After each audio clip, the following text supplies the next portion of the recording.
The Middle Ages. Kings and queens hosting lavish balls, knights saving princesses, and glorious castles filled to the brim with tapestries and elaborate portraits. The true time to live in. Those who believe this, though, are far from right. The Middle Ages was nothing but gloom-ridden and dreadful. Famine and war brought pain and suffering to everyone in Europe, but nothing was as bad as the Black Plague.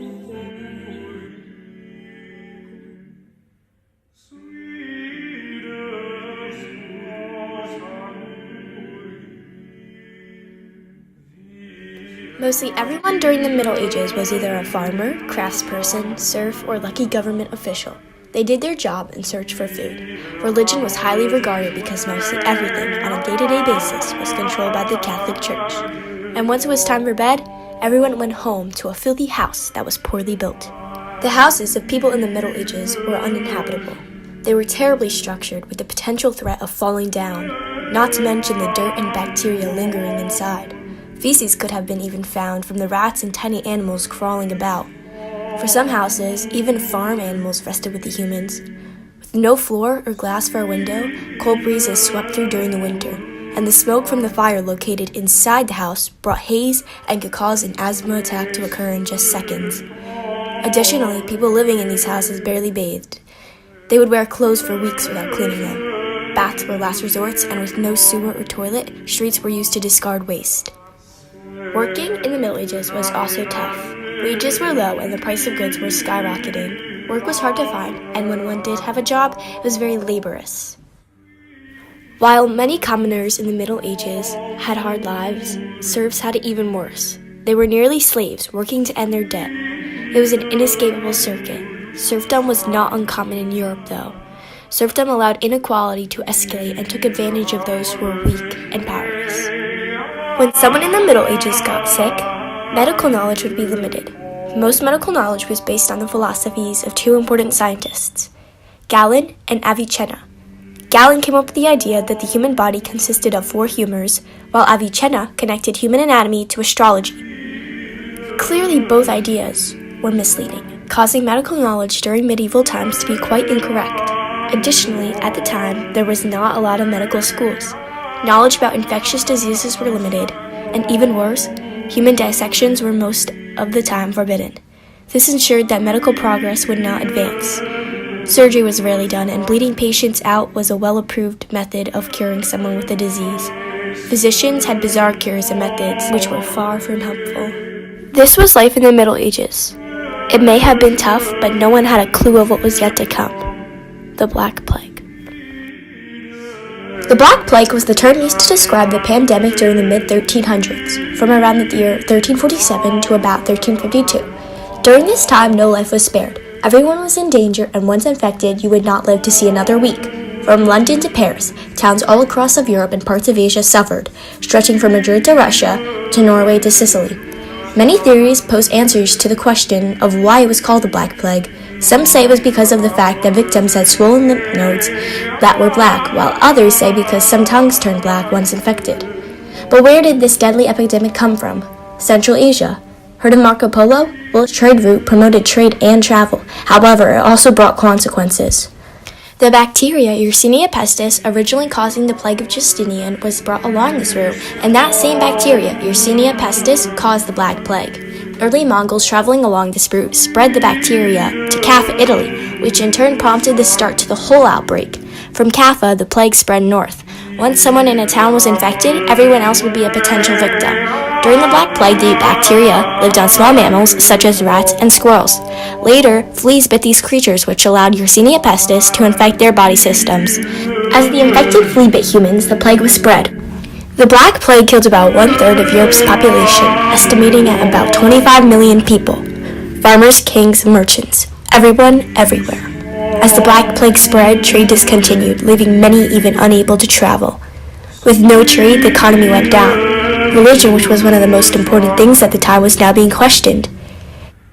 Soon, chaos caused by religious misunderstanding lingered in the minds of many. By the end of the plague, the whole Catholic Church was falling apart, similar to the culture of many countries. As populations of plague-infected victims were ruined, so were cultures. Once lively and festive parties turned into funerals for the dead. Art and literature became morbid and gloomy.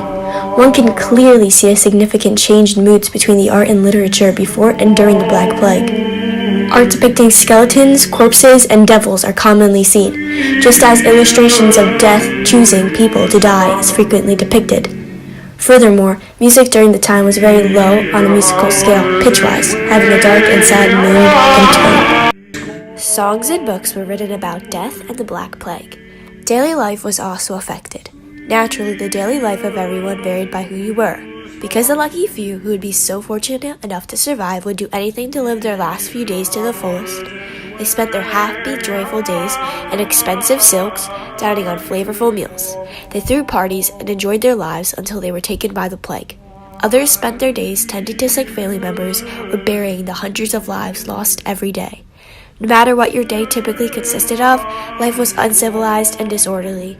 Crime was frequent, and the government of many countries fell so apart that rules and laws were barely regarded. People who were victims of the Black Plague had less than a week of surviving once they were infected. Symptoms included swollen lymph nodes that turned black in the groin, armpit, or neck, fever, chills, headache, fatigue, and muscle aches. During the Black Plague, physicians popped boo-boos and bled patients. Certain fruits and herbs were banned, while others were carried around daily. There was not much for physicians to do, and some methods increased the likelihood of some patients receiving the plague. In other words, physicians were useless. Finally, after years of killing men, women, and children, the Black Plague ended in autumn in the 1350s. The cold autumn air killed off many of the fleas that were helping spread the Black Plague, and suddenly a world filled with fear and pain was now lost. How would they recover from such a disastrous few years? While in the beginning answers loomed as a punishment from God, some began to realize that the poor living conditions aided in the spread of the plague. This realization caused many to change their past actions. Soon governments promoted cleanliness and regulated sanitation. Streets and public areas would be made sure clean, and some towns even hired street cleaners. Farm animals even stopped living with the people in their houses, and as living conditions improved, people began to live longer lives. There is even a study from skeletons during this time that proved that the diets and cleanliness of people during this time improved. The Black Plague put an end to serfdom as well. The millions of deaths and labor shortage freed serfs and allowed them to search for jobs with higher wages. Soon the system that bounded serfs had ended. It caused great triumph. Medical knowledge was also changing. Autopsies that were forbidden were now commonly used as a way to better understand the human body. Physicians were rethinking disease. The idea of microorganisms and separating the ill from the healthy were adapted as well. Even more, the Black Plague pushed medical knowledge to advance so much that the ideas created then are used today.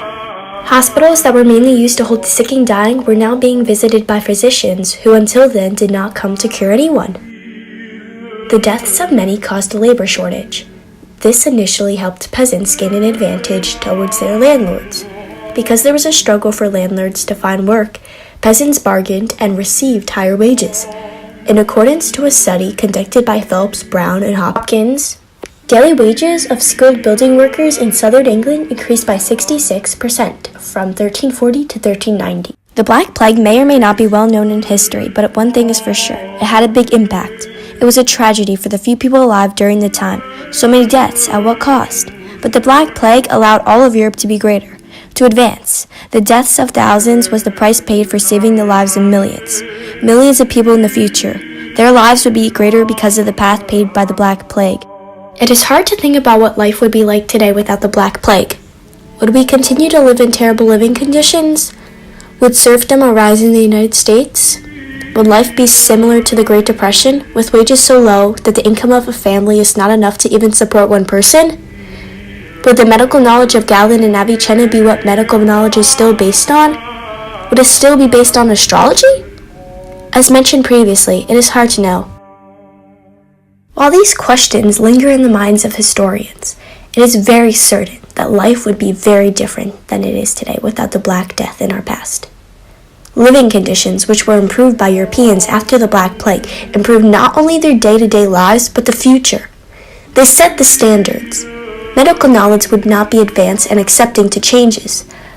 While it can be said that the Black Plague was tragic, deadly, and catastrophic, it was indeed necessary. The Black Plague was the catalytic impact that sparked change.